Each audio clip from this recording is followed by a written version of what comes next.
Bom dia a todas, a todos, a todes. Sejam bem-vindos ao nosso quarto encontro do ciclo de palestras. Hoje é uma manhã especial, como tem sido todas as outras, mas especial, sobretudo, pela admiração que eu imagino que muitos de nós temos pela professora Diana. Então, primeiramente, já queria agradecer, Diana, pelo aceite do convite. Eu fiquei imaginando, Diana tem uma agenda tão conturbada, tão requisitada, mas ela rapidamente aceitou e fico muito feliz. Para mim é sempre um prazer imenso, Diana, ouvi-la, estar com você, poder participar de atividades em que você está ou envolvida ou conduzindo. É sempre um aprendizado muito grande para mim. Eu vou fazer uma breve apresentação, porque a Diana tem um currículo extensíssimo, vasto, imenso, e fique à vontade, Diana, para complementá-lo naquilo que você considerar necessário. Professora Diana Gonçalves Vidal é professora titular em História da Educação da Faculdade de Educação da USP, a Universidade de São Paulo. É atualmente diretora do Instituto de Estudos Brasileiros, também da USP. Possui graduação em História pela Universidade do Vale da Paraíba, mestrado em História pela Universidade Estadual de Campinas e doutorado em Educação pela Universidade de São Paulo. Pós-doutora pelo INRP na França e pela Universidade de Santiago de Compostela. Desde 1996, exerce a coordenadoria do Núcleo Interdisciplinar de Estudos e Pesquisas em História da Educação, UNIEP, foi vice-diretora da Faculdade de Educação da USP e coordenadora do Comitê de Assessoramento da Educação no CNPq. A professora Diana também foi presidente da Sociedade Brasileira de História da Educação no biênio 2003-2007, na gestão 2003-2007, e vice-coordenadora do GT2, História da Educação, da ANPED. A professora Diana atuou em diferentes universidades como professora convidada, dentre elas a Universidade de San Andrés, Universidade Nacional de La Plata, no INRP, em universidades na China e na Inglaterra. É membro do comitê executivo da ISHA, International Standing Conference for History of Education, talvez a principal associação internacional que envolve as pesquisas em história da educação, e atualmente lidera um projeto temático, vou dizer, de dimensões amplas e, enfim, um projeto extremamente importante e fundamental no campo da história da educação, projeto temático financiado pela FAPESP, que se denomina Saberes e Práticas em Fronteiras por uma História Transnacional da Educação.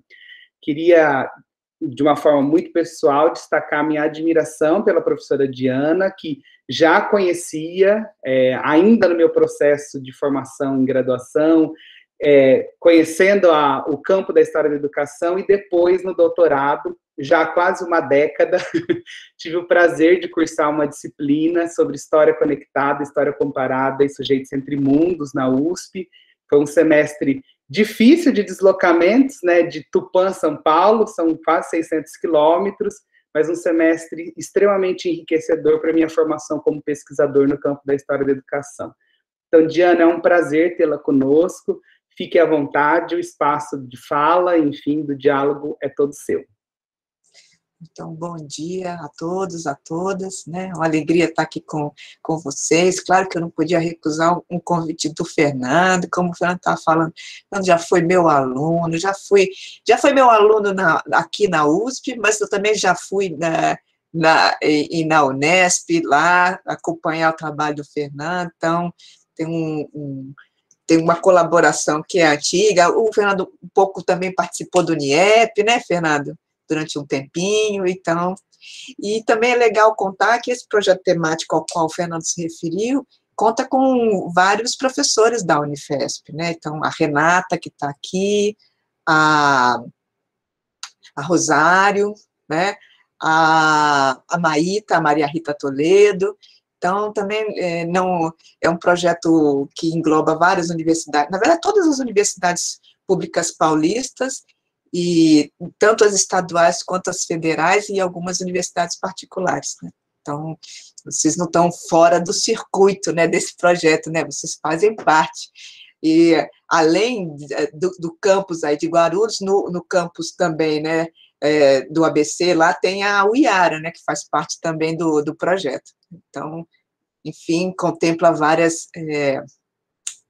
campi da Unifesp. Bom, eu preparei um PowerPoint, Fernando, eu vou projetar, que talvez seja mais tranquilo. Bom, então vamos lá. Então, esse título foi dado pelo Fernando, não teve minha contribuição, só tem contribuição aqui do Michel Dissertor, então não tem contribuição minha nesse título, e eu procurei me adaptar, né, a essa discussão proposta, então, pelo Fernando, ou seja, eu vou restringir essa conversa nossa a essa questão a essa abordagem das táticas e das estratégias. Eu não vou, então, falar sobre, por exemplo, a escrita da história, tá? Nem vou falar sobre a cultura no plural, só vou me remeter a esses outros textos na medida em que eles possam ser elucidativos da discussão aqui proposta, mas o foco central é as táticas e estratégias, e com isso também o foco central será o livro A Invenção do Cotidiano, tá? Então, a proposta é falar sobre as contribuições do Certeau para a história da educação. Eu não sei se eu vou abordar explicitamente, mas aí talvez nas perguntas a gente trate mais especificamente para a história da educação. Vou fazer uma fala mais geral, pensando nesses conceitos de estratégia e de tática e como que eles aparecem na escrita do Michel Dissertor e como que a gente pode pensar sobre esses conceitos nas suas relações com a própria trajetória do Michel Dissertor. Então, não com o campo da história da educação no Brasil, a gente pode falar isso depois, mas principalmente com a própria trajetória do Dissertor. Tá? Então, vamos lá. Eu tenho um artigo que saiu publicado nesse livrinho aqui, que vocês devem conhecer, Pensadores Sociais da História da Educação, no qual eu termino o texto falando justamente isso, né, que o Michel Dissertor era um historiador vagabundo, um jesuíta errante. E eu aproveitei e botei essa fotinho dele andando para dar essa noção de movimento. Normalmente o pessoal põe aquela foto clássica, né, dele paradinho assim de lado e tal. Eu falei, não, vou botar uma foto dele caminhando para ficar essa ideia do errante e do vagabundo, né, do vagabundo e do errante. Por que essa preocupação, ou por que eu acabei cunhando essas duas palavras mistas para, de uma certa forma, identificar o trabalho do Michel Dissertor, né? Historiador vagabundo, jesuíta errante. Historiador vagabundo porque essa ideia de que o historiador sempre habita as margens, né? Então, o historiador é aquele que está sempre... Ele mesmo usa essa ideia, ele mesmo usa essa expressão, vagabundo, né? O historiador é um vagabundo que habita as margens. O que significa habitar as margens, né? É ficar sempre nesse limite, digamos, da própria operação historiográfica, né? E nesse limite entre o passado e o presente. Então, o historiador é aquele que se equilibra, né, entre uma prática e uma teoria, né? É aquele que se equilibra, e por isso que eu trouxe até esse texto, essa citação do Doce, né?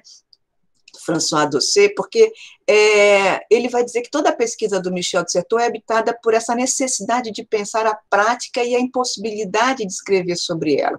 Esse é o tema central, inclusive, da nossa discussão, é pensar sobre a prática e a impossibilidade de escrever sobre ela, até porque a escrita, na hora que eu entro na escrita, a escrita também se situa do ponto de vista estratégico. A gente até pode depois discutir essa relação entre escrita, estratégia e escrita tática, porque eu acho que a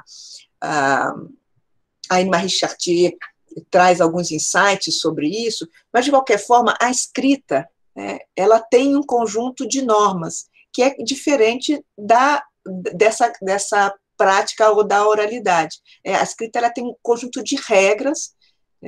A escrita em si é uma instituição, a gente poderia dizer, né? Então, nesse sentido, né, depois a gente vai, inclusive, falar sobre o modelo da enunciação, nesse sentido, você tem um constrangimento com relação a essas práticas, né?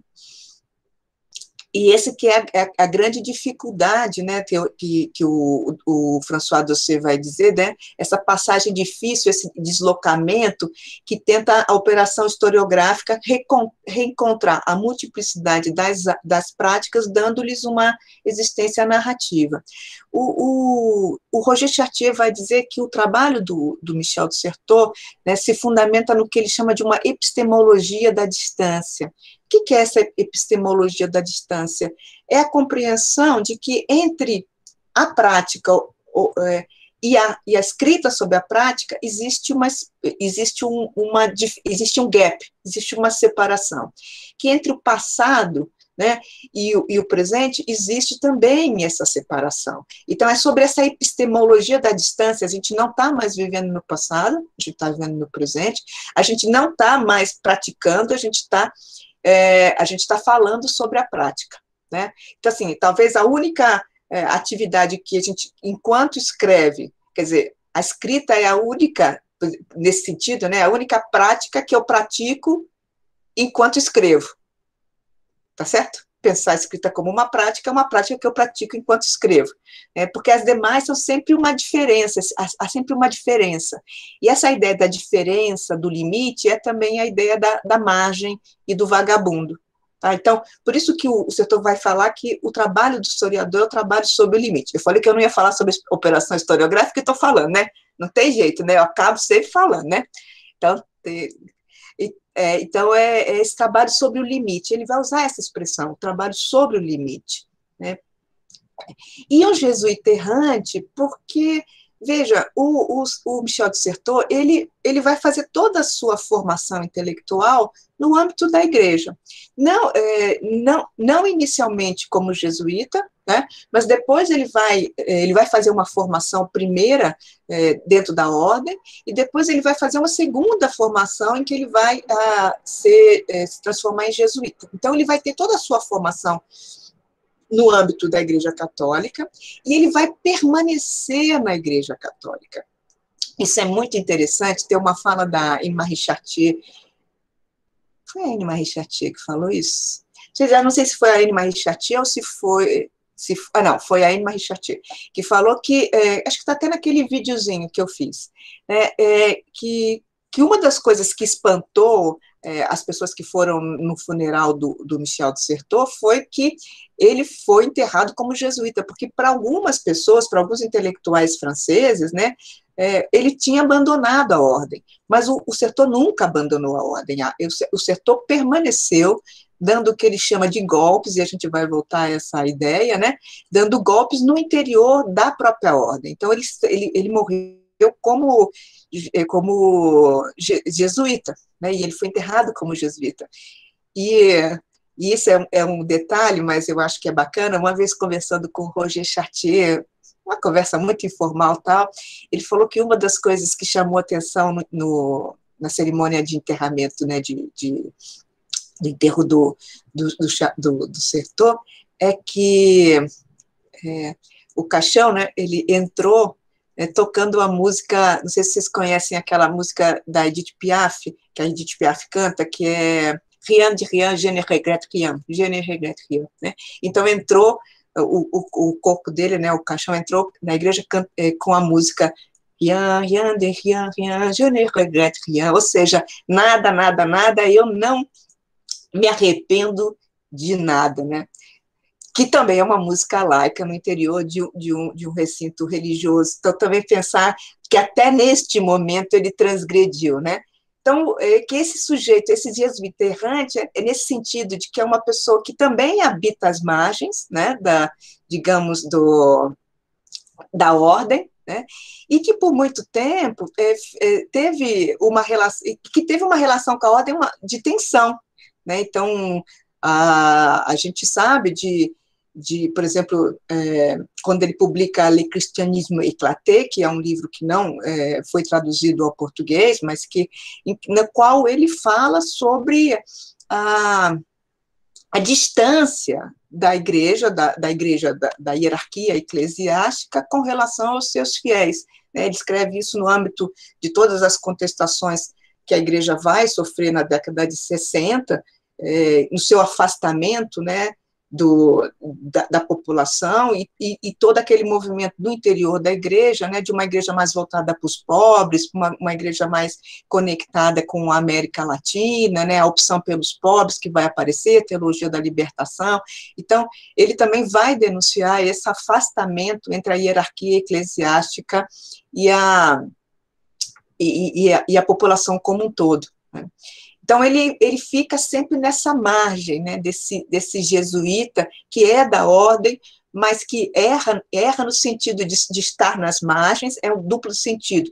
E erra também porque ele viaja muito, ele vem no Brasil, ele vai para a América Latina, ele vai em Cuernavaca, enfim, ele tem um conjunto. Na verdade, ele se transforma em jesuíta porque ele queria ir em missão para a China, né? Mas acabou não indo. Mas, enfim, então é esse lugar marginal que ele ocupa. Então, que lugar marginal? Ele é um marginal, no certo sentido, dentro da ordem jesuíta, porque ele contesta a ordem por dentro. Ele é um marginal, no certo sentido, da história, da instituição história, ou da disciplina história, porque, afinal de contas, ele faz história da ordem, né? E isso é uma coisa muito bacana de ler a invenção. Gente, eu falei que eu não ia falar, né? Isso é muito legal da escrita da história, porque quem pega a escrita da história para perceber, vê que ele faz toda essa discussão da operação historiográfica, porque justamente ele está na margem, né? Ou seja, fazer história da igreja, se fazer história da educação não tem muito prestígio, né, para o mainstream da história, fazer história da igreja tem menos prestígio ainda no mainstream da história, né, pensando que a história feita para a igreja é sempre uma história ideológica. Então, ele vai, justamente porque ele está neste lugar de margem com relação à própria instituição história que ele vai poder olhar para a história e vai criar toda essa discussão da operação historiográfica, né? E ele, de uma certa forma, ele está numa posição marginal também, se a gente pensar desse jeito, né, com relação à própria psicanálise, porque ele continua como um jesuíta e vai acompanhando lá a sociedade freudiana de Paris, né? Então, assim, é esse sujeito, né, que vai se perguntar, num primeiro momento, por toda a trajetória que ele faz, dos seus trabalhos de doutorado, as suas pesquisas e tal, sobre a própria instituição história, e que vai levá-lo a discutir a questão fundamental, depois, que é a função das práticas, né, que é onde a gente quer entrar. Então, vamos lá. Que vai, então, vai se interrogar sobre essa dinâmica infinita da cotidianidade. O que é essa dinâmica inapreensível, o que é essa epistemologia de uma prática que ele vai buscar, né? Tanto quando ele escreve a invenção do cotidiano, ele se interroga, ele fala, o Bourdieu tentou fazer uma epistemologia da prática, o Foucault lançou olhares também sobre essa epistemologia da prática, e é preciso constituir uma epistemologia da prática, pensar nessa dinâmica infinita dessa cotidianidade, desse movimento cotidiano, que é um movimento dos sujeitos, né? Como é que os sujeitos... E aqui é o movimento dos sujeitos ordinários. Então, aqui também é bom a gente lembrar que aqui tem uma inversão de olhar, que não é uma coisa característica unicamente do Michel de Certeau, é toda uma discussão que vem nos anos 60 e nos anos 70, né, o Eduardo Palmer Thompson também na Inglaterra também faz, né, a história social como um todo faz, que é essa ideia de mudar o mundo de cabeça para baixo, né, ou seja, de se interrogar sobre as práticas ordinárias, ou seja, se interrogar sobre o homem comum, né, sobre o sujeito comum. Então, não fazer uma história dos grandes pensadores ou dos reis, ou uma história meramente política, no sentido de uma história política mais antiga, não da nova história política, né? Mas pensar justamente nesse sujeito cotidiano, esse sujeito ordinário no sentido de não extraordinário, né? Esse sentido do sujeito cotidiano, né? Então, é essa interrogação sobre a dinâmica infinita da cotidianidade que vai levar o setor a construir esse modelo, que é o modelo polemológico sobre o qual nós vamos conversar. Então, acho que a primeira questão legal da gente perceber é que há também uma mudança na maneira do setor conceber a cultura. A cultura digamos, é o elemento central. Quando a gente fala dessa dinâmica infinita da cotidianidade, nós estamos olhando também para a cultura, né? Então, a mesma coisa que acontece na história social, que passa a ter uma história social da cultura, aqui também é uma ideia aqui também a ideia é colocar a cultura no centro da discussão, mas que tipo de cultura, né? Afinal de contas, não é só colocar a cultura no centro, porque você tem a história da cultura, por exemplo, história da arte, pode ser pensado como história da cultura dentro de um pensamento, dentro de uma concepção muito do extraordinário, né? Os grandes pintores, né? Os grandes nomes da arte, etc. Não, é uma olhar para a cultura, mas um olhar que reconsidera ou que redefine o que é cultura, e que também não está isolado da discussão que estava acontecendo naquele mesmo momento. A gente pode pensar na Nathalie Zemon Davis e outros autores que também estão se interrogando sobre a cultura, e que tem a ver com uma aproximação da antropologia, né, da história da antropologia, né, essa aproximação de uma nova antropologia que também vai se interrogar sobre essas práticas culturais. Então, a invenção do cotidiano, na própria maneira como o setor a concebe, é uma mudança de percepção da cultura, de plural para múltipla. Então, tem um texto, também tem um livro do Sertor, que também está traduzido ao português, que é A Cultura no Plural, no qual ele vai falar das várias culturas institucionais, né, inclusive da escola. Aqui, na invenção do cotidiano, né, a ideia é pensar que essa cultura não é só plural, ou seja, ela não está nas várias instituições, ela está espalhada pela sociedade, ela é múltipla, os vários grupos sociais produzem e consomem cultura, né? Então, o Éric Maigret vai dizer que a invenção do cotidiano teve um impacto muito grande no âmbito das ciências humanas, e isso é legal da gente perceber, porque, de fato, sim, e nos vários campos de conhecimento. Então, não só nas ciências da comunicação, que vai ter um grande impacto, né, essa ideia de que o consumo é produtivo, né, então, que o sujeito consome produtivamente as notícias que ele recebe, ou as informações que ele recebe, mas vai ter um impacto nos vários campos disciplinares, tanto na educação, quanto na história, na ciência política, na sociologia e etc. Justamente porque vai oferecer essa alternativa ao estruturalismo. O que essa... ou seja, é uma análise... O Sertor não vai negar o marxismo, ele vai, inclusive, mobilizar muito o Marx nas suas análises, nos seus argumentos. Então, não é uma negativa do marxismo, né? Como, por exemplo, o Thompson também não nega o marxismo para poder falar sobre a cultura, né? Mas é mais um modelo, digamos, alternativo, principalmente ao estruturalismo. E por isso que alguns dos autores, né, vão classificar o setor como pós-estruturalista. O setor não é pós-estruturalista. Ele não vive nesse mundo, digamos, da linguagem, mas ele entende que a linguagem constrói o mundo, né? E há uma alternativa ao estruturalismo, porque ele vai mostrar como que essa dinâmica, né, infinita da cotidianidade, para citá-lo mais uma vez, né, como que essa dinâmica, ela interfere, ou seja, ela abala essa visão mais estruturada da sociedade. Então, traz uma visão nova, né, sobre o social, na medida em que percebe o sujeito comum como sujeito produtor, né, produtor de conhecimento, produtor de cultura, mais do que tudo. E isso, então, como eu estava comentando com vocês, ele vai, para fazer esse movimento, ele vai colocar sob suspeita a própria noção de cultura.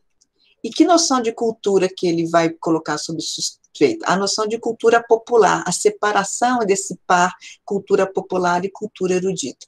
Tem um texto muito bonito que ele escreveu junto com o Dominique Julliard e com o Jacques Revel, esse também está traduzido ao português. O título do texto é A Beleza do Morto. Né? E quem que é o morto? O morto é a cultura popular. Cultura popular dentro dessa chave do folclore. Né? Então, ele vai voltar e vai dizer, olha, esse morto, né, essa cultura popular encapsulada no final do 19, ou encapsulada como folclore, ela é bonita porque ela tem uma certa... as escritas romantizam essa cultura popular, né? E é como se essa cultura popular existisse separada da sociedade. E por isso ela atrai, né? Digamos, as análises, né, são análises muito românticas dessa cultura encapsulada ou morta. Né? Então, ele vai justamente trazer a reflexão sobre a cultura popular, isso como um problema. Então, em que sentido? Descrer dessa cultura popular como ingênua, como espontânea, como infantil, que é uma maneira, é uma concepção constituída já no final do século XIX, que coloca essa cultura popular numa posição subordinada, né? Então, ela é sempre mais pobre, ela é passiva, né? Ela é pouco reflexiva, é uma crítica ao senso comum, né? Então, que coloca isso como um lugar menor dentro da história do pensamento, ou mesmo da história da cultura, né? Se você pensar, por exemplo, nos grandes museus, né, você vai ver, hoje não, hoje a gente já vê objetos da cultura popular, da cultura cotidiana nesses museus, mas, por exemplo, quando você pensa nos museus forjados, por exemplo, os museus do Saque, você vai ter muito pouco de cultura, você tem sempre a questão do extraordinário, né, sendo colocado ali, não do ordinário. Né, que eu acho que, e a nova museologia traz toda uma discussão sobre os museus vivos, etc., que é justamente chegar na cotidianidade, mas nós não vamos falar sobre isso, não vamos falar sobre o museu, não. Então, mas pensar que essa ideia, né, de uma cultura menor, de uma cultura derivada, de uma cultura pobre, né? E o Certeau, nesse texto, junto com o Julliard e o Jacques Revel, vão falar que essa concepção de cultura, desta maneira, é uma categoria histórica, ou seja, ela é construída a partir de um olhar historicamente produzido sobre este popular. E que, portanto, veicula preconceitos que são etnocêntricos. Então, justamente olhar para essa cotidianidade, olhar para o que ele chama de polemologia do fraco, né, dos fazeres cotidianos que podem nos fazer compreender melhor o que é essa cultura popular. Então, quais são esses repertórios, né, que são constituídos? E ele, inclusive, vai falar dessa arte memorial, alguma coisa que os sujeitos vão aprendendo no seu cotidiano, no seu dia a dia. Né? É uma arte que vem de tempos imemoriais, que constitui as maneiras como a gente reage a determinadas situações. E aí, nesse sentido, é uma recusa, né, desse determinismo que explica a ação dos sujeitos pelas estruturas que as produzem, né, e que também recusa a ideia de alienação. Ou seja, o sujeito, esse olhar, isso é uma coisa bacana da gente perceber do Michel de Certeau. A preocupação dele é sempre com a alteridade, é com o outro, é com o olhar sobre o outro. Então, esse olhar sobre o outro, né, é um olhar que tende a captar o outro. Como eu já tinha falado para vocês, né, o Certeau, ele participa da criação da Sociedade Freudiana de Paris, ele vai trabalhar, ele vai assistir várias palestras, enfim, ele vai ter grupos de pesquisa com o Lacan, etc., né? E tem aqui toda uma preocupação com a escuta. A ideia de escuta atravessa tanto o texto da escrita da escrita da história, como da invenção do cotidiano. É a perspectiva da escuta, de escutar o outro, né? De se tornar acessível ao outro, de perceber o outro no que o outro está trazendo para mim como problema, e não naquilo que eu estou colocando para o outro como problema. Veja, então, assim, é um pouco assim, por exemplo, quando você, trazendo isso, digamos, para uma situação de sala de aula, né?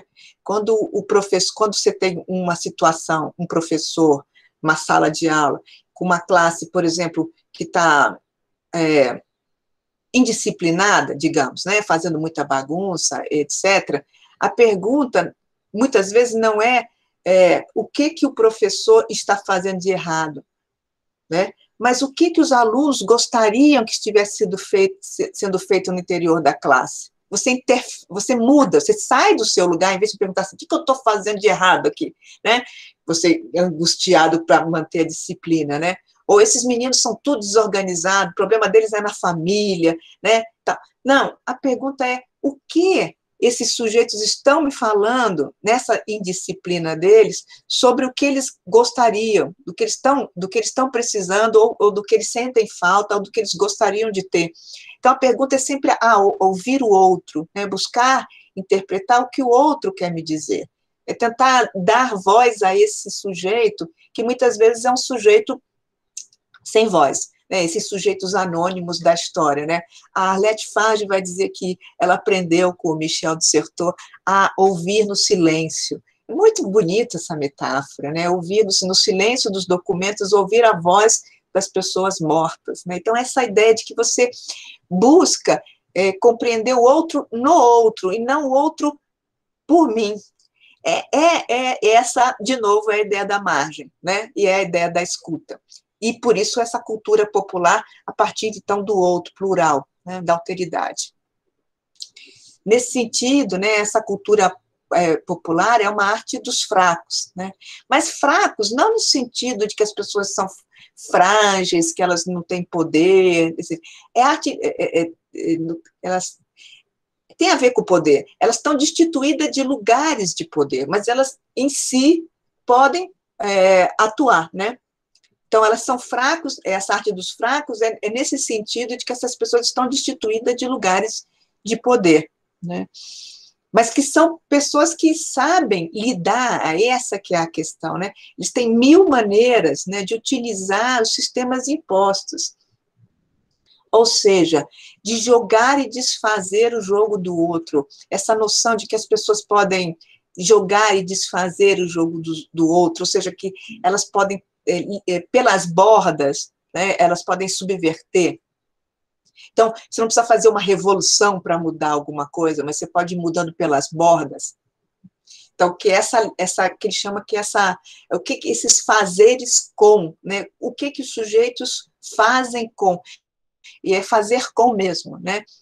Então, é engraçado, né? Porque o Thompson trabalha com a ideia do fazer-se, né? Do fazer da classe operária, né? E aqui você também, a ideia do fazer com. Esses dois sujeitos estão escrevendo em tempos contemporâneos, gente. Por isso que também a gente pode ficar atravessando o Canal da Mancha, viu? Não precisa ficar só de um lado. É bom até fazer isso para perceber que não é, digamos, não é uma coisa. O setor não é um sujeito fora do seu tempo, né? Ele está trabalhando com as noções que o seu tempo trazem, né? Então, portanto, reabilitar essas práticas cotidianas e ver nessas práticas cotidianas, muito simples, como habitar, cozinhar, falar, ler, né, ver esta ação produtiva do sujeito, né, que trabalha como, ele usa muito essa imagem do bricoleur, né, daquele que faz a bricolagem, daquele que junta a sucata, né, que pega a sucata e que transforma a sucata em outra coisa. Outro dia eu vi uma coisa assim que eu fiquei encantada, gente, uma escola, veja bem, a escola fez uma biblioteca escolar, os alunos levantaram a biblioteca escolar. Sabe como que construíram a biblioteca escolar? Inesperadamente, eles pegaram garrafas PET, encheram de terra e foram pendurando as garrafas PET uma em cima da outra, e com isso eles construíram as paredes da biblioteca escolar. E o telhado, eles pegaram Tetra Pak, foram abrindo as folhas do Tetra Pak e construíram um telhado com Tetra Pak que ainda, além de tudo, é uma escola interior do Mato Grosso. Não, agora estou na dúvida se é Mato Grosso ou se é Rondônia, gente. Além de tudo, por que usaram Tetra Pak? Né, refletia o calor e tornava um ambiente fresco sem precisar de ar-condicionado. Dá para acreditar um negócio desse? Unbelievable. Né? Então, assim, esse é, claro, que é um exemplo extremo do extremo do extremo, porque a gente pode pensar isso em coisas muito cotidianas. Por exemplo, mudar os canais enquanto você está assistindo. Né? Por isso que essas redes CNN, TV Globo, Globo News, etc., fica assim, é só um minuto, gente, não saiam daí, porque, claro, na hora você... Né, o fato de você trocar de canal é também uma maneira de você fazer bricolagem. Então, é essa que ele está valorizando. Eu já vi que eu estou fazendo que nem a Maria do Rosário, né? Eu vou falar uma hora e meia. Eu não cheguei nem nas táticas ainda, gente. Né? Então, são 2 modelos que ele vai. Tem praticamente 2 modelos que ele usa. Né? O primeiro modelo, que é o modelo da enunciação, e o segundo, que é o modelo polemológico, né? A problemática da enunciação. Então, vou pegar o primeiro, que é o que a gente menos fala, mas que eu acho que é muito importante para a gente. Então, todas essas lâminas que têm aspas são citações do Michel de Certeau, tá? Só que eu não coloquei a referência. Então, o ato de falar é um uso da língua e uma operação sobre ela. Isso aqui ajuda a gente a pensar muita coisa. Só essa frasezinha. O ato de falar é um uso da língua. Então, nesse momento que eu estou falando com vocês, e aqui ele usa o Bakhtin, viu? Ele faz referência, vocês não é nada não é nenhuma coisa assim, oh, meu Deus do céu. O Bakhtin, ele lia muito. O Michel de Certeau, ele era um poliglota, ele lia em vários idiomas, ele, inclusive, lia e falava em português. Então, assim, ele tinha uma capacidade leitora impressionante, mesmo tendo um problema na vista, né, tendo perdido uma das vistas. Enfim, o ato de falar é o uso da língua, porque é a ideia do dar golpe, né? Então, eu quando estou falando, eu estou selecionando o repertório que eu estou usando para falar. Eu não estou usando qualquer repertório. E eu estou usando esse repertório, estou falando esse repertório a partir de um determinado lugar de fala meu e de uma referência às pessoas com quem eu estou falando, obviamente. Eu não vou falar dessa mesma maneira com um outro grupo, mas aqui nós estamos num grupo de pessoas da universidade, então há uma determinada forma específica de falar, né? Mas não deixa de ser também, e é uma operação sobre a língua, né? É uma maneira de eu dar golpes sobre a língua. Então, eu não só estou no quadro estruturado da linguagem, então eu estou usando palavras que existem, estou usando construções frasais que existem, tá certo, né? Eu não estou tentando não fazer erros de concordância verbal e nominal, né? A gente fala nesse ambiente, a gente procura falar de uma maneira gramaticalmente correta, né? Então, esse aí é o peso da estrutura, digamos assim, mas eu faço uma operação sobre ela, né? Eu dou um golpe, eu escolho as palavras que eu quero, eu construo a frase do jeito que eu quero construir, e eu uso a língua, eu ponho a língua a meu serviço, ou seja, eu não estou a serviço da língua, a língua está ao meu serviço, dentro dos condicionantes que a língua me oferece. Certo, eu não sou nenhum João Guimarães Rosa para criar várias palavras novas e tal, mas o próprio João Guimarães Rosa, na hora que faz isso, faz também uma operação sobre a língua, né? Ele dá um golpe, né? Ele subverte aquilo que a língua estava lhe constituindo, né? Então, a problemática da enunciação é justamente isso, né? Conceber que o ato de enunciar, Na hora que eu estou falando, veja, não é a língua escrita, é a enunciação, né? Então, é o momento da fala, né? Que o ato de enunciar é uma efetuação, ela supõe uma efetuação do sistema linguístico por um falar que atualiza suas possibilidades. Então, eu escolho o que eu estou dizendo, escolho nesse repertório enorme de palavras que eu tenho, eu escolho e eu me aproprio dessa língua. Me aproprio, eu, interlocutor que fala, né, na relação com o meu interlocutor. Então, é um contrato. Se estabelece aqui um contrato entre aquele que fala e aquele que está para o qual eu falo. E este contrato, se a gente pensar isso, por exemplo, em história oral, isso é muito potente, porque quando eu estou fazendo uma situação de entrevista, né, eu, sujeito, pesquisador, estou entrevistando, o depoente não é a memória viva, o depoente está estabelecendo ele, na hora em que ele responde as minhas perguntas, ele está estabelecendo um contrato comigo, ou seja, ele está respondendo, ele está dando um golpe na língua, né, ele está construindo uma resposta a partir das perguntas que eu lhe fiz e de forma a manter este contrato comigo.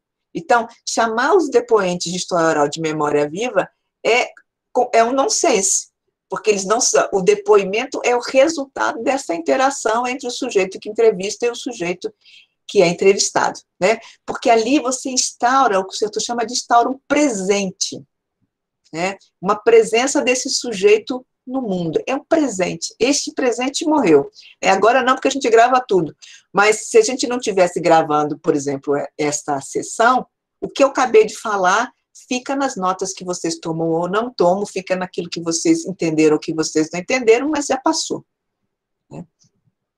Falar é um uso da língua e uma operação sobre isso, como a gente estava falando. Então, aqui é a problemática da enunciação que ajuda a gente a entender, por exemplo, não só essa metodologia da história oral, mas a própria escrita da história, né? Porque é justamente pensar como que como que se constrói, né, essa relação entre aquele que fala e aquele que ouve. Nesse sentido, né, por isso que isso também ajuda a gente a pensar que é impossível deduzir diretamente os leitores da leitura, e esse vai ter um impacto, então, na história do livro da leitura. O Chartier vai usar muito o Michel de Certeau justamente por causa disso, né? Vocês sabem que o Chartier começa as suas pesquisas fazendo uma história da alfabetização, contando o número de pessoas que assinavam o nome, e ele vai entendendo que a alfabetização, o fato da pessoa assinar o nome não significa que ela saiba ler, saber escrever não significa saber ler, né? E, ao mesmo tempo, ter o livro, ou seja, ter o livro, os protocolos de leitura que o livro traz, não significa que controlam a maneira como o sujeito lê, né? Então, a ideia da caça, da leitura como uma operação de caça. Então, essa discussão vai impactar também muito o trabalho do Roger Chartier, dando essas mudanças de perspectiva na hora de pensar sobre a história do livro e da leitura. E aí, gente, vamos passar de uma referência linguística a uma referência polemológica. Agora sim nós vamos falar sobre táticas e estratégias. Uhul, chegamos, né? Então, chegamos na tal da referência polemológica. Vamos parar aqui um pouquinho. O que é polemológico, né? Por que ele vai usar essa palavra, polemológico, né? O que está por trás disso? Na Invenção do Cotidiano, ele mesmo vai dizer que quando ele começou a refletir sobre como lidar com a cultura popular, né, a primeira ideia que ele veio foi pensar essa relação como uma trajetória, né? Mas ele foi abandonando essa ideia de trajetória. Por quê? Porque a trajetória significaria uma linearidade, né? Traria um fio condutor. E não permitiria pensar nessas múltiplas possibilidades da cultura. Então, ele mudou isso para o modelo polemológico, ou o modelo da guerra.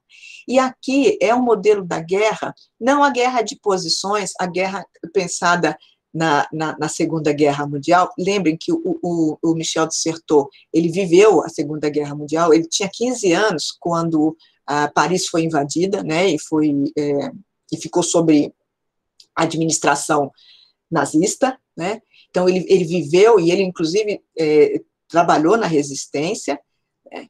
Então ele viveu a Segunda Guerra Mundial, mas ele conheceu também, né,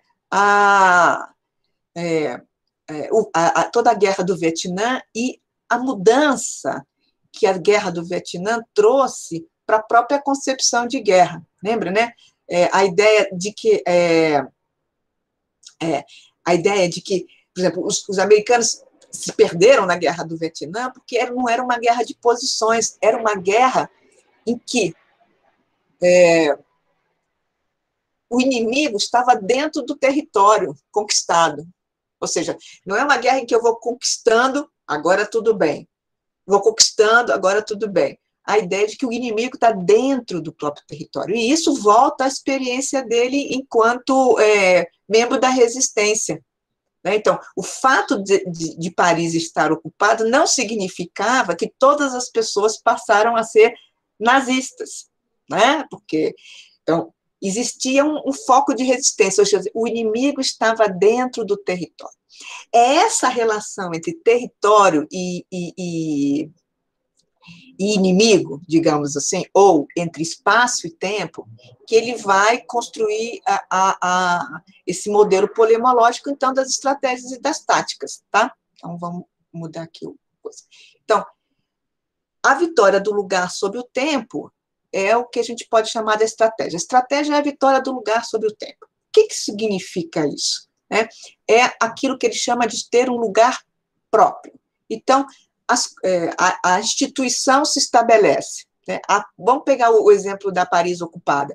Os nazistas ocupam Paris. Então, é uma vitória do espaço. Eles ocupam o território. O território está ocupado. Ok? Uma vitória do espaço. Do lugar, né? Uma vitória do lugar sobre o tempo. Né? Então, eles mantêm a ocupação. A gente vai ver que a tática é uma vitória do tempo sobre o lugar. Né? Então, vamos primeiro na vitória do lugar sobre o tempo. A estratégia, então, implica que exista algum sujeito de querer e de poder que esteja instalado num lugar, que vai ser compreendido como um lugar próprio. Este lugar é base, por exemplo, de ações que visam a esterilidade de alvos. Então, se a gente pegar o modelo panóptico, por exemplo, né, já trazido pelo Foucault, o lugar é aquele lugar de visibilidade, do qual me permite alcançar a visão. Então, pensamos um campo de concentração, você vai ter a torre, né, e da torre, a tendência é você olhar todo o campo de concentração. Mas a gente também pode pensar na igreja, com a torre da igreja, onde também a igreja pode dominar todo o seu território, certo? Então, a instituição, o lugar próprio mas a gente pode... Então, esse lugar próprio é o lugar em que me permite olhar o território, mapear o território, dar visibilidade ao território. Né? Então, permite o acúmulo. Por quê? Porque pelo domínio, né, eu vou podendo acumular as coisas, né? Eu tenho lugar para guardar essas coisas. Então, permite o acúmulo também das conquistas. Né? Permite a capacidade do sujeito de prever e controlar, porque justamente ele está, digamos, na torre, né? Ele olha para o futuro, ele pode olhar para o território, ele controla ali e ele olha para o futuro, certo? Esses lugares de poder, mas esses lugares de poder, o interessante é pensar que eles podem ser tanto lugares físicos de poder, como a gente está falando, então a torre da igreja, ou a torre do campo de concentração, né, ou qualquer outro desses lugares que a gente pode pensar físicos, né, a própria escola, né, como é um lugar físico, todas as instituições, né, que estão assentadas em lugares, né, todas as instituições têm, né, são pensadas como estratégicas. Mas a estratégia também pode ser pensada como um lugar teórico. Então, ele é tanto um lugar físico como um lugar teórico. Daí ele poder, por exemplo, deslocar isso para falar sobre a operação historiográfica.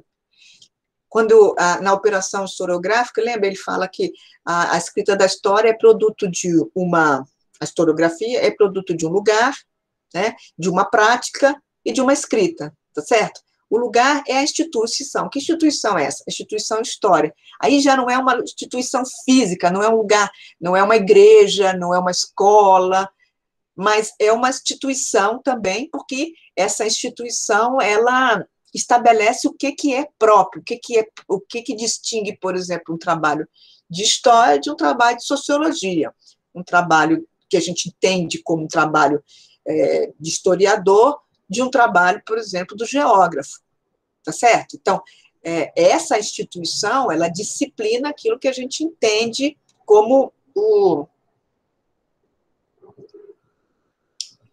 próprio.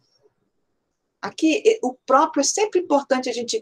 Olha, tem alguns textos que foram traduzidos do francês para o português que trazem um probleminha de tradução, porque próprio, em francês, pode ser próprio e pode ser limpo.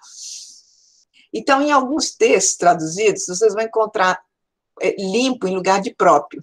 Então, vocês já fiquem alerta, porque esse limpo não é limpo, é próprio, tá? É lugar do próprio, ou seja, aquele que tem domínio, que se instalou, que é um lugar de poder, tá? É o lugar das estratégias. Por outro lado, as táticas são a vitória do tempo sobre o lugar. Então, num território, veja, num território que é dominado, né, por um sujeito de poder, os sujeitos que não têm poder, o que eles têm a seu favor? Eles só têm o tempo. Então, o tempo é a arte dos fracos. Vamos pegar o exemplo que a gente estava dando da televisão. A gente está assistindo lá, digamos, a CNN. A CNN está passando para vocês lá, a gente está vendo o noticiário, e ela fala, não saiam daí, porque a gente volta em 1 minuto. Não saiam daí, por quê? Porque é nesse momento em que a gente muda. Olha só a nossa tática, a gente muda de canal, a gente dá um golpe, a gente saiu momentaneamente do espaço de visibilidade do poder. Não é um bom exemplo isso da CNN, mas vocês estão entendendo, né? Afinal de contas, nós estamos no mundo do George Orwell, eles não veem a gente em casa, se bem que às vezes eu acho, porque... Não sei se esses negócios falam com a gente, né? Se vocês já viram essa Siri, de vez em quando, ela fala no meio do nada. Mas é esse momento que você troca, né? Ou, por exemplo, né, vocês já devem ter tido essa experiência, eu já tive, e eu tento ser uma... Enfim, mas às vezes vocês já devem ter tido essa experiência, né, de vocês estarem, por exemplo, numa sala de aula, quando existiam salas de aulas presenciais, naquele tempo, sabe, pré-pandemia, então, que a gente dava aula, que tinha aluno na sala de aula. Às vezes, vocês já repararam que a sala de aula, pensando, né, digamos, a estrutura, né, espaço físico da sala de aula, em geral, se vocês lembrem, usem a memória para lembrar o que era uma sala de aula, viu? Física, né? Então, assim, se vocês perspectivarem, vocês vão perceber que, em geral, o quadro negro fica numa parede que é contígua à porta, né? Você tem a porta de entrada na sala, à sua direita, em geral, tem o quadro negro, né? Se você entrou na porta, geralmente é o quadro negro, ou à sua esquerda é o quadro negro, né? Na frente do quadro negro está a mesa do professor, e na frente da mesa do professor, as cadeiras dos alunos. Geralmente, a outra parede é a parede de vidro, né? Onde tem janelas para entrar a iluminação, e a parede onde está a porta é uma parede que dá para o corredor, né? Então, o professor fica na posição atrás dele tem o quadro, na frente dele tem a mesa e as carteiras dos alunos, tá certo? Mais ou menos essa é uma configuração normal de sala de aula. Veja, quando o professor vira de costas para escrever no quadro, é quando os alunos jogam aviãozinho, é quando os alunos conversam uns com os outros, é quando os alunos fogem da sala de aula pela porta, etc. Por quê? Porque o olhar panóptico do professor, estratégico do professor, na verdade, saiu do lugar de poder e, neste tempo, o sujeito dá o golpe. Ou seja, a tática é sempre a vitória do tempo sobre o lugar. Então, esse sujeito uma arte dos fracos, ou seja, aqueles que não estão no poder, eles têm como aliado apenas o tempo. É o tempo, nesse instante, então você está dando uma prova, vou pegar mais um exemplo desse, você está dando uma prova, aí daquela sorte de vir a diretora na sala de aula, né, e chamar o professor 5 minutinhos para falar não sei o quê, não é isso? Não é a hora que todo mundo cola. Nossa, o povo fica desesperado, né? Porque aí é a hora que todo mundo cola. É a vitória do tempo sobre o espaço. Tá? Então, é aí que o sujeito vai mobilizar essas 1000 artes de fazer com. Então, que artes de fazer com que a gente tem? Então, se pensar, vamos continuar a história da cola, né? Na minha época, que a gente ia para a escola com saia, né? As mulheres tinham que usar saia, a gente usava pouca calça, e a gente preferia usar saia mesmo no dia de prova, porque a gente escrevia nas coxas, né? Vocês nunca fizeram isso, gente? Vai falar sério, o povo também. E a gente levantava, assim, discretamente a saia para poder ler a cola, né? Ou aqueles... Tinha os meninos que pegavam a régua, não sei se vocês já viram, né? Você pegava Ai, como é que era? Percevejo, sabe? Pegava o percevejo, pegava a régua, prendia a régua de baixo com o percevejo, escrevia, colava em cima da régua o texto que precisava colar, né? Aí virava a régua, gente, vocês nunca viram isso? Virava a régua assim e lia. Quando a professora chegava, empurrava mais assim, a régua virava para dentro e corria. Engenharia pura. Então, essas são as 1000 artes de fazer com. Existem milhares de outras, né? Que mostram essa inventividade do sujeito, de como que o sujeito consome produzindo, né? Produz cotidianamente, inventa coisas novas, né? E é essa dinâmica, digamos, do tempo sobre o lugar que vai acabar mudando, ou seja, é a própria dinâmica da história, né? Que vai acabar também permitindo que esse sujeito que está no poder, né, esse sujeito de poder, acabe, em algum momento, saindo desse lugar de poder. Certo? Então, agora, uma das características da estratégia é que a estratégia, em geral, deixa traço, por isso que ele associa a estratégia à escrita. Então, são os códigos normativos, são as regras, mesmo são os textos, os livros, etc. A estratégia deixa traços. A tática, muitas vezes, não deixa traços. Claro que hoje em dia, com tudo gravado, tem muita coisa que sai gravado nessas táticas, né?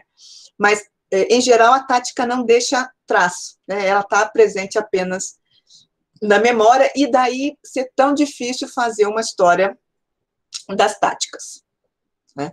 No entanto, eu acho que aqui é bom a gente lembrar que o sujeito de poder, ele, assim como esse modelo polemológico, ele não é um modelo fixo.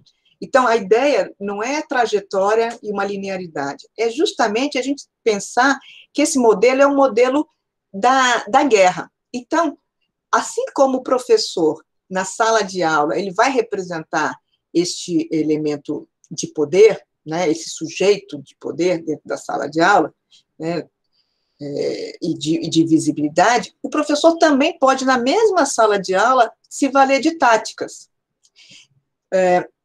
Então, quando o professor, por exemplo, digamos, a maneira como o professor constrói a sua aula reflete uma ação tática com relação, por exemplo, ao repertório que ele tem do currículo. Então, por isso que a Anne-Marie Chartier vai dizer que o Certeau, quando ela encontrou o Certeau, foi para ela um bucle de oxigênio. Foi ela como uma nova... um novo ar que ela pôde respirar. Por quê? Porque dentro do modelo que ela estava acostumada, lá do modelo, assim, da discussão que estava corrente naquele momento, né, que era o modelo da reprodução do Bourdieu e do Passeron, em que o professor é um reprodutor da ideologia dominante e que ela não se via como um sujeito reprodutor da ideologia dominante, quando ela encontrou o Certeau, ela percebeu, ela entendeu que ela, de fato, né, ela percebeu, para ela foi uma possibilidade de perceber esse lugar de encontrar, digamos, uma um modelo analítico que desse ao sujeito esse lugar preponderante. Ou seja, o professor não é só um reprodutor da ideologia dominante, o professor é alguma coisa que ele constrói, ele inventa, ele dá um golpe no interior da sala de aula. Então, nesse sentido, ele também tem uma ação tática. Então, veja, o sujeito pode ser, em um determinado momento, estar numa situação de poder, está mobilizando uma estratégia, e num outro momento ele está numa situação de fraco e ele mobiliza a tática. Tá? Então, eu acho que isso aqui é legal, porque senão a gente engessa o modelo, essa ideia do modelo polemológico, e a gente estabelece, então, todo professor é estratégia e todo aluno é tática. Não. O aluno que faz bullying, por exemplo, ele está agindo de forma estratégica. Né? E o aluno que recebe o bullying, muitas vezes, para fugir do bullying, está agindo de forma tática. Mas, em sala de aula, por exemplo, os alunos podem fazer uma revolução e assumirem o lugar da estratégia. E o professor tem que trabalhar com as táticas. Então, essa ideia, ou seja, esse olhar, é que eu acho que é um olhar ele bacana, no sentido de que ele nos coloca sempre, aí voltamos lá, né? Sempre como vagabundos, né? No sentido que a gente não tem um lugar, a gente não vai ficar no lugar da estratégia estabelecido, que vai olhar, eu já tenho uma teoria que resolve o meu problema. Não, eu vou de novo ficar errante na margem, tentando lidar com essa teoria, que é uma teoria dinâmica da cotidianidade. Tá bom? Aqui as referências bibliográficas, eu acho que eu falei mais do que eu devia. Você contou o tempo aí, Fernanda? Eu acho que 1 hora, Diana. Acho que um pouquinho mais. Não foi tão grave. Não, imagina, foi ótimo. Aliás, está sendo ótimo. Obrigado, Diana, pela esclarecedora exposição e muito interessante a gente pensar essas questões teóricas com esses dados que são do cotidiano, né? Essas outras informações que elas não estão, enfim, nos livros do Certeau ou dos seus estudiosos. Muito, muito bacana. Acho que a gente poderia fazer uma primeira rodada, pode ser, Diana? De questões, 3 ou 4 questões, e aí a gente vê se, em função do tempo, a gente faz mais uma ou não. Então, caso alguém queira, enfim, fazer alguma pergunta, a gente usa a mesma dinâmica, né? Pode abrir o áudio e fazer a pergunta diretamente, ou né, pode digitar a questão no chat, eu faço a leitura e a professora Diana comenta. Pode ser? Deixa eu tentar acompanhar, ver se no chat tem alguma inscrição já. Ou pode erguer a mãozinha usando o recurso.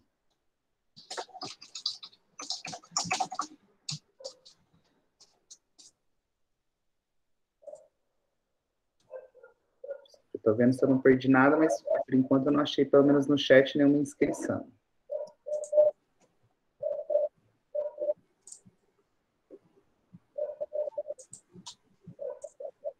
Não estou vendo mãozinha também, mas é que tem tanto quadradinho para mim aqui que eu estou até perdido. Vou falar para vocês, vocês podem, eu posso virar de costas e vocês fazerem as perguntas no momento tático também, se vocês quiserem. Que também pode, né? A gente também faz essa, né? Mas a gente pode pensar, por exemplo, a gente, enquanto vocês estão aí pensando, né, em estratégias e táticas que mobilizam esse espaço virtual que a gente está usando agora. Então, da mesma maneira como a gente estava pensando no espaço físico, a gente pode pensar que esse espaço virtual também é uma vitória do espaço sobre o tempo.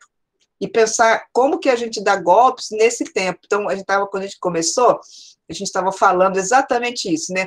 Então, por exemplo, como que agora, né, os alunos, ou a gente mesmo, assiste 2 lives ao mesmo tempo, né? Isso é uma vitória do tempo sobre o espaço. É uma tática, né? A gente não sabe dizer, a gente quer ver uma live, mas tem que fazer uma reunião, né? A gente, por exemplo, eu já fiz isso, quantos de vocês não estão assistindo uma reunião de câmera fechada e fazendo o almoço? Uma vitória do tempo sobre o espaço, né? Ou mesmo essa ideia, né, de que... Só para entrar no meio, ó, estou almoçando.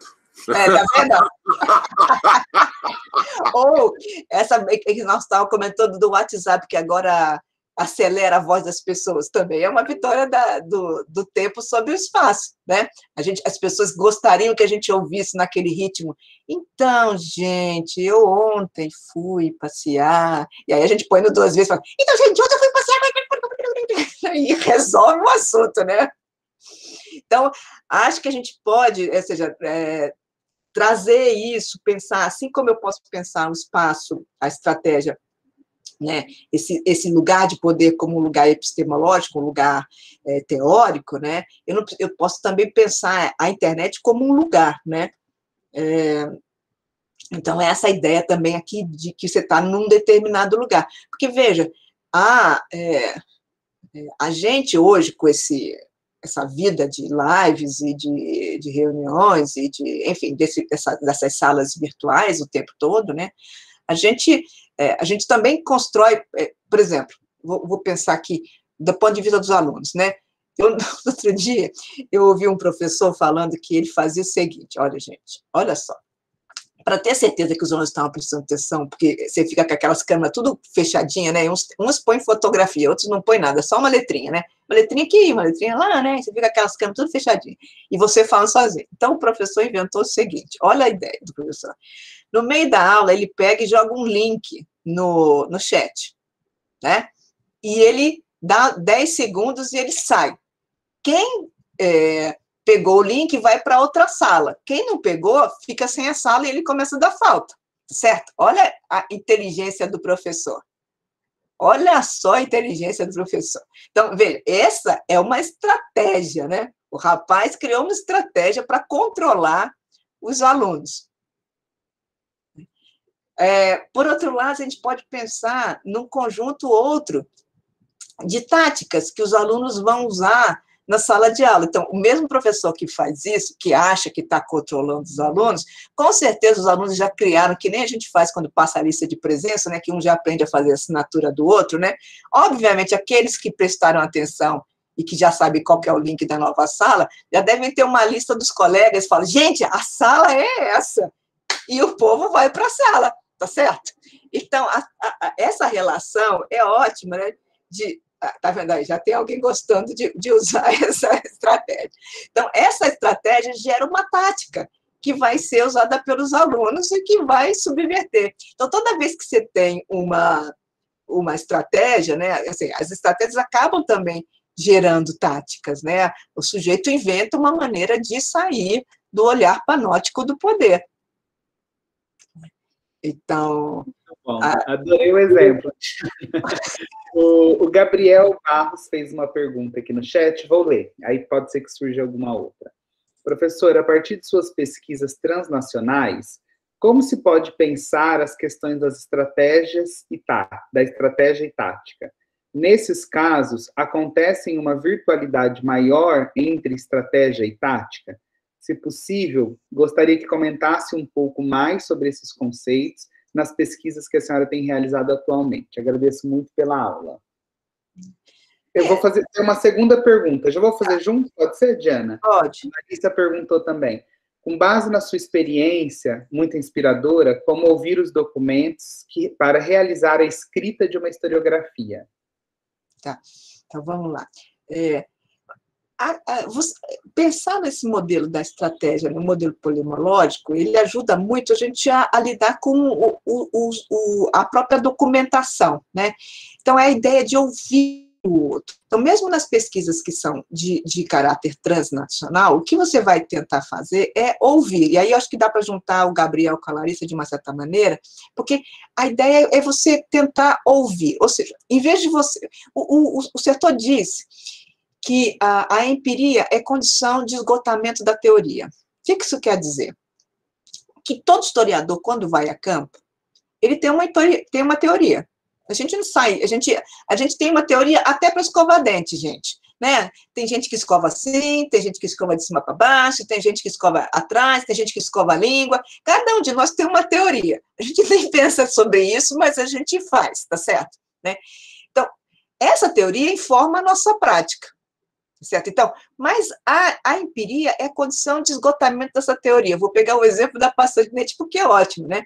Você está com o dente machucado, você machucou a gengiva, toda maneira que você escovava o dente, você mudou em função daquela dor de dente que dá quando você escova daquele jeito. Tá certo? É um exemplo banal e ridículo, eu sei que é, mas é para a gente perceber que eu vou sempre, o historiador vai sempre para a documentação com uma teoria, que no mínimo é o que ele concebe como história, né? E como a prática historiadora dele. Quando ele chega na empiria, ele vai perceber que nem sempre, a maioria das vezes, a sua teoria não dá conta da sua empiria. A sua empiria requer mais teoria, traz problemas com os quais ele não estava municiado para responder.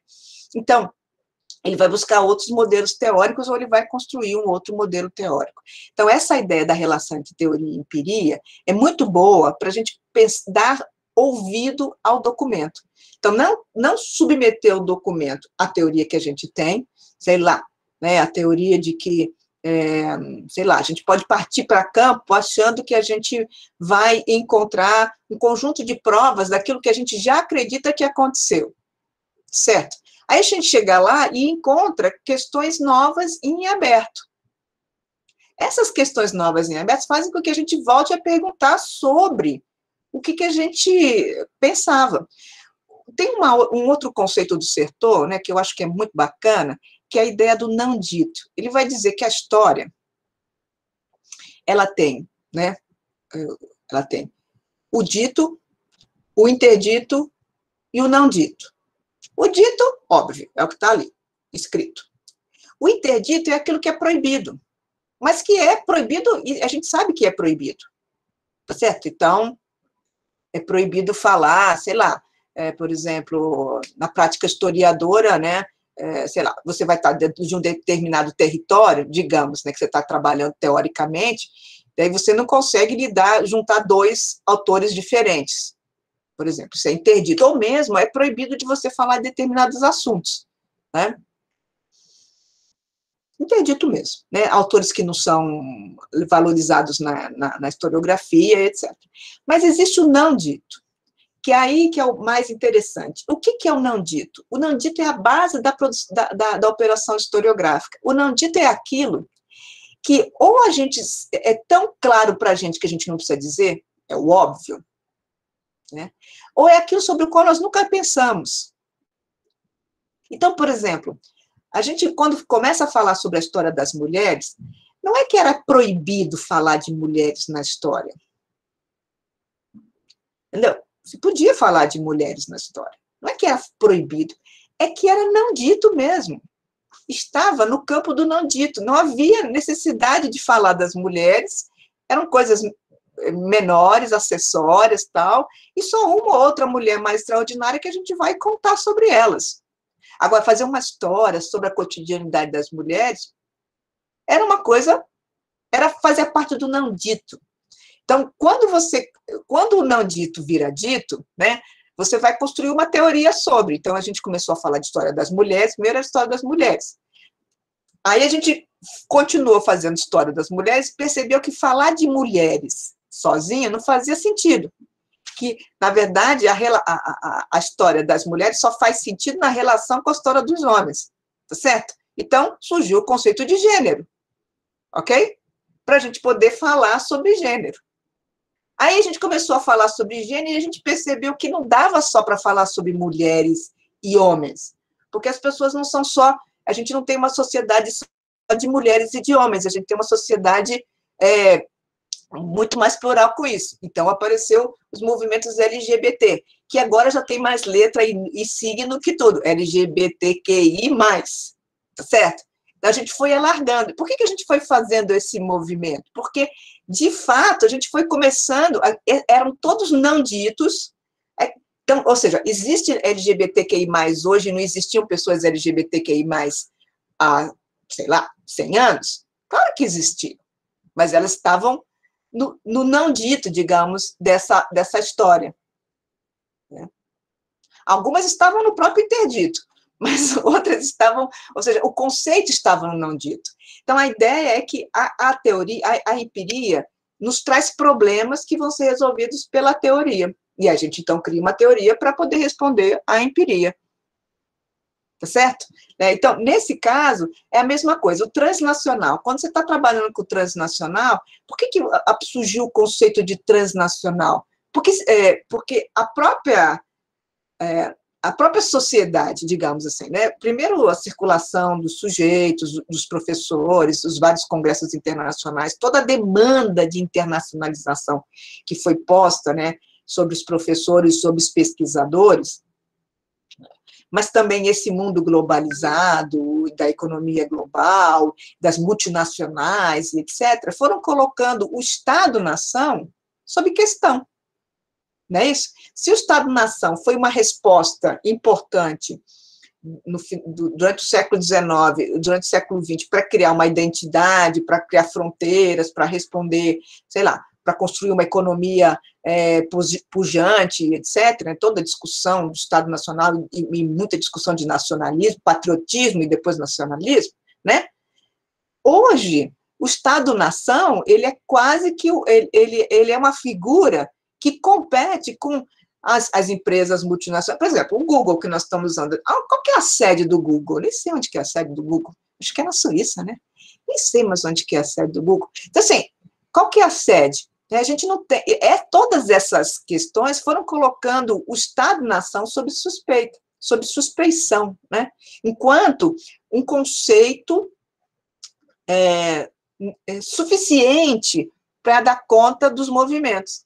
Então, com isso, a gente começou a se interrogar sobre, afinal de contas, que historiografia também produziu o Estado-nação como este lugar potente. Então, ele é potente por si ou ele foi construído como potente? E que maneira, ao olhar o Estado-nação, nos impede de perceber os movimentos que atravessavam as fronteiras e construíam outros modos de agir. Certo? Então, se a gente pensar tanto a história acadêmica dos HGB e tal, não sei o quê, quanto a escola obrigatória, elas surgem no âmbito do Estado-nação. Então, elas constroem para nós também uma representação de sociedade, de indivíduo, de coletividade, etc., a partir deste lugar do Estado-nação, né? A gente fala, os brasileiros são de um jeito, os argentinos são de outro, né? Mas vai para a Uruguaiana, que você percebe que ali é uma confusão, o povo passa para cá, passa para lá, assiste aula de um lado, vai para o outro lado, ou seja, o que essas zonas de fronteira nos trazem como informação para a gente também entender o esgotamento do Estado-nação enquanto conceito operatório para a gente entender determinados fenômenos históricos, tá certo? Então, você mobilizando, ou seja, pensando essa relação de teoria e empiria, né, que não deixa de ser uma relação entre estratégia e tática. Veja, porque o lugar da estratégia, ele é tanto um lugar físico como um lugar teórico. Então, quando eu construo um arcabouço teórico, eu estou me valendo de uma determinada estratégia. Quando eu vou usar essa estratégia para olhar os meus documentos me dão um golpe, me apresentam um problema que eu não tinha, né? Eu tenho que repensar a minha estratégia. Tá certo? Então, não deixa de ter relação com isso. Então, eu acho que eu fiz uma volta aqui, mas eu acho que deu para entender, né? Então, eu não vou fazer uma discussão mais sobre transnacional, porque eu fiz no outro dia uma fala inteira sobre transnacional, nem sei em que evento foi no evento da sociedade, da SBHI, né? Então, mas é isso, acho que dá para a gente entender, né? Não sei se eu respondi para a Larissa. Foi? Era para o Gabriel e para a Larissa. Diana, tem três últimas perguntas, na verdade, uma mais simples, eu vou começar por ela. Uma questão mais técnica. A Maria Júlia perguntou qual é a forma correta de citar Michel Dissertot, porque a gente vê na produção no campo, né, duas formas, dissertou e insertou. Olha, então, eu mesmo usava sertou e depois passei a usar dessertou, porque eu entendi que na França eles usam dessertou em vez de sertou. Sertou, então, eu passei a usar dessertou. Mas eu acho que ele não vai ficar incomodado de nenhum dos dois jeitos. Né? Não vai reclamar, não. Aí a gente tem, acho que a gente pode encerrar o bloco e, enfim, as questões com essas duas últimas perguntas.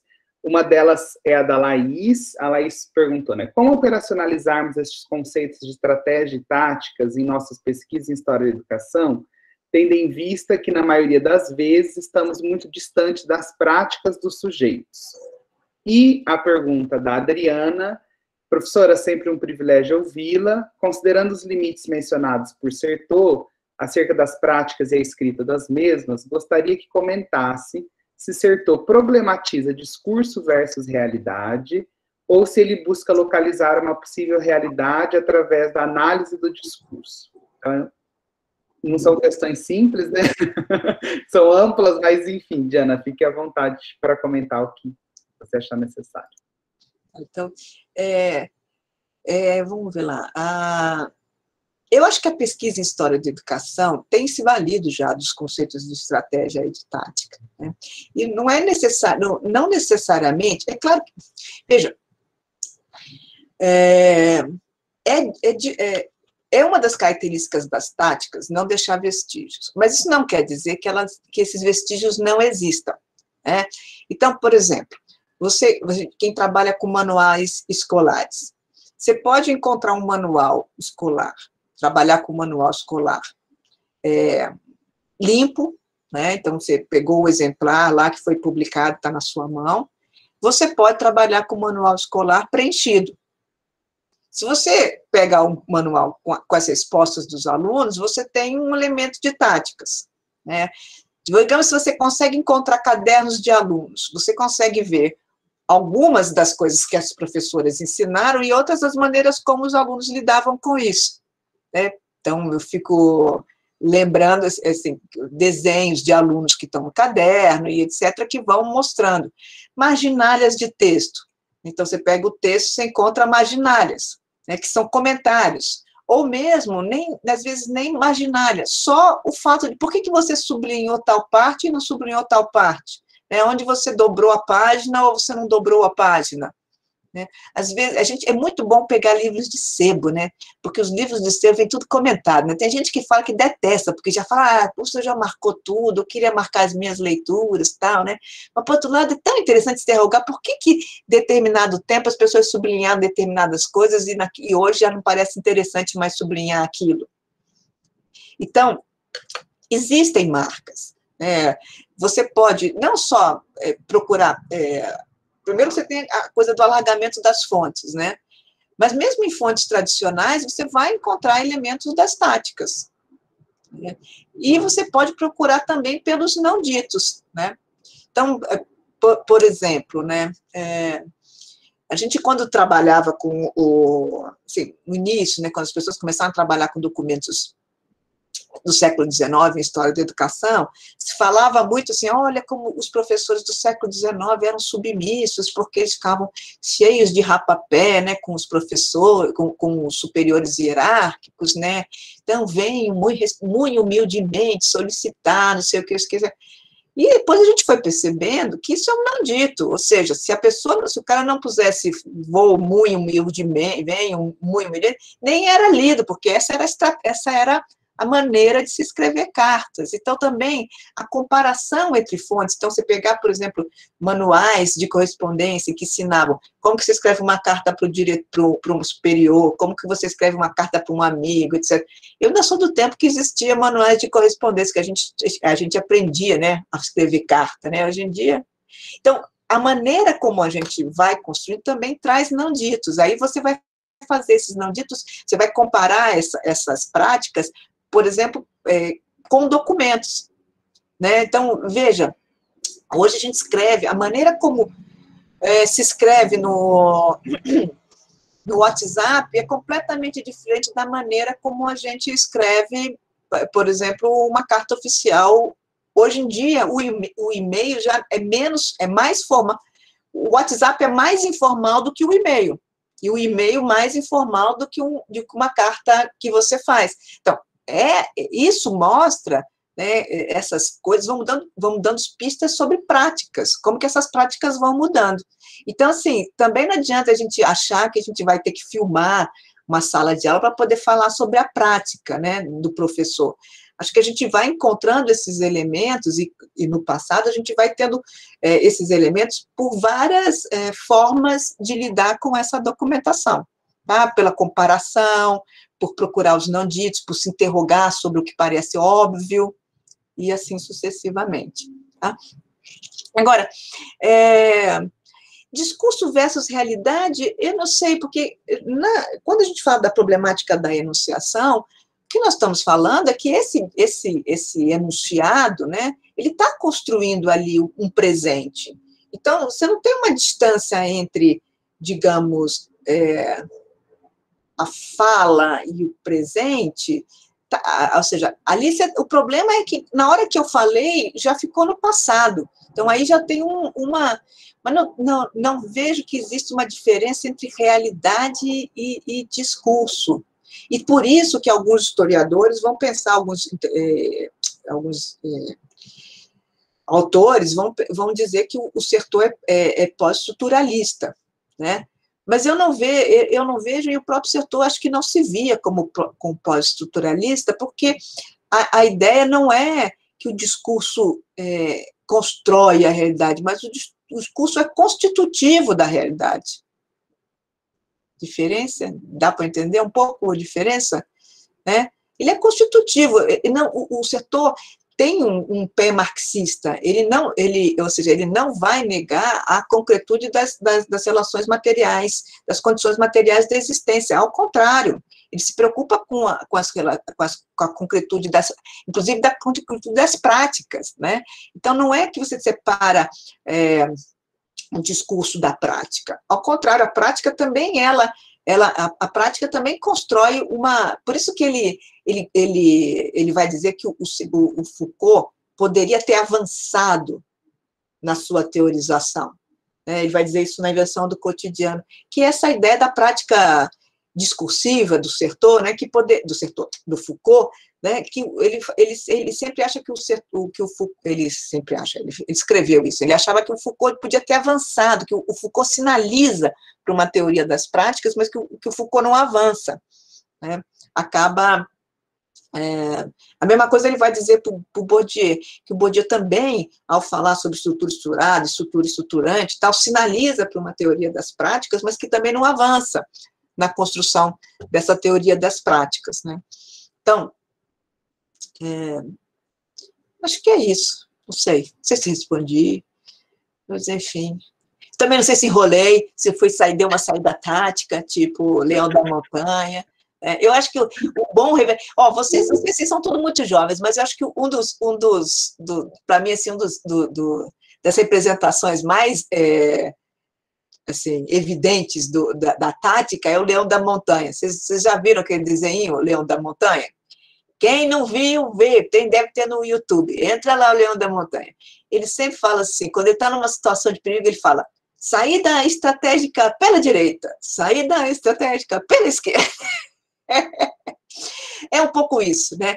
Em vez de você sair pela borda, né? É você encontrar um caminho. Esse que é a tática. A tática é você contornar o problema, é você sair pela borda, é você entrar nessa margem, né? É você, enfim, se deslocar do centro. Essa é a maneira como você age com a tática. Né? E isso eu acho, gente, é um aprendizado de vida, para falar bem a verdade, viu? Não só é um aprendizado teórico para a gente usar na pesquisa, não. Acho que é um aprendizado de vida.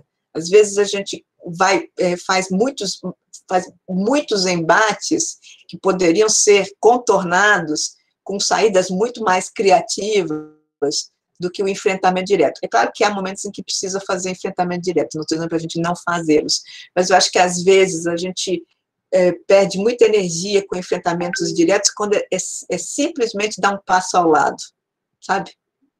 Dá um passo ao lado. E resolvem-se outras coisas. Diana, eu queria agradecer muito. Enfim, acho que só agradecer mesmo por esse momento brilhante de ouvi-la. Enfim, esclarecedor para nós. Ouvir você falando do Michel de Certeau, já conhecemos o texto, obviamente, mas acho que é uma outra experiência te ouvir e te ver falando. Queria agradecer muito, agradecer a presença de todos. Acho que a gente pode encerrar já pelo horário, né? A gente poder almoçar também, como nosso colega. Quero agradecer a Diana, sua generosidade, seu pronto aceite, e que a gente possa ter outros momentos, não só virtuais, mas principalmente presenciais, de estar com você, te ouvir e aprender muito a partir da sua experiência, da sua contribuição para o campo da história da educação no Brasil. Uma boa tarde para todos e, Diana, obrigado mais uma vez. Tchau, gente. Fiquem com saúde, viu?